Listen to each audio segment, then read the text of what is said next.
అన్ని రకాల వస్త్రాలపై అప్ టు 66% ఆఫ్.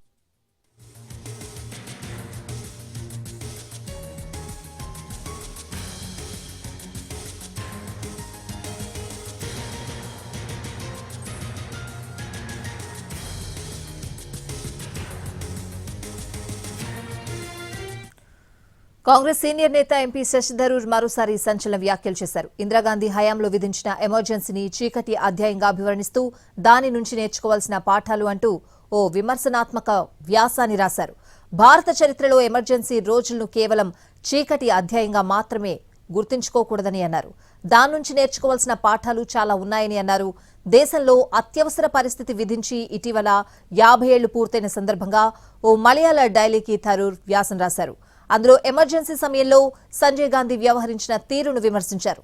నాడు ఆయన బలవంతంగా జరిపించిన కుటుంబ నియంత్రణ ఆపరేషన్లను ఎవరూ మర్చిపోలేరన్నారు శశి థరూర్.